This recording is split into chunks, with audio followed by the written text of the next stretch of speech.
Ko'pchiliklar so'rabdi, bu ish qanday, to'liqroq ma'lumot bering deyishibdi. Ish poliyada, ko'rib turganlaringizdek, mana poliyada 2 kilogramlik yashikchada to'ldiriladi. Ertalab soat 8 dan yoki 8:30 dan, balki 7 dan, balki 7:30 dan ish bo'ladi.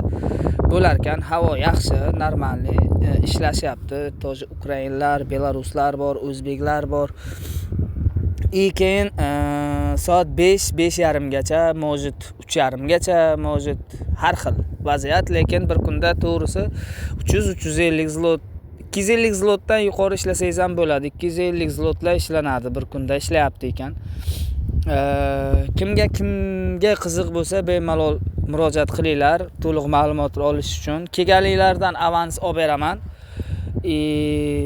O'zlaringiz uchun, pitaniyalaringiz uchun. Ishga borib kelish busta tekin, yotoq joyi ham tekin. Mana shu poliyalarda ishlanadi. Mana bular mana terilgan hozir. Terilgan, ko'rib turganlaringiz mana terilgan. Yana qizarib kelyapti. Уже yana ertaga yana ish bo'ladi. Shunaqa, sizlar bilan Feruz Polan bo'ldi. Bu videomiz YouTube'da ham bo'ladi. YouTube'ga kirib obuna bo'lib qo'ysalaringiz ham yaxshi bo'ladi sizlar uchun. Sog' bo'linglar, salomat bo'linglar.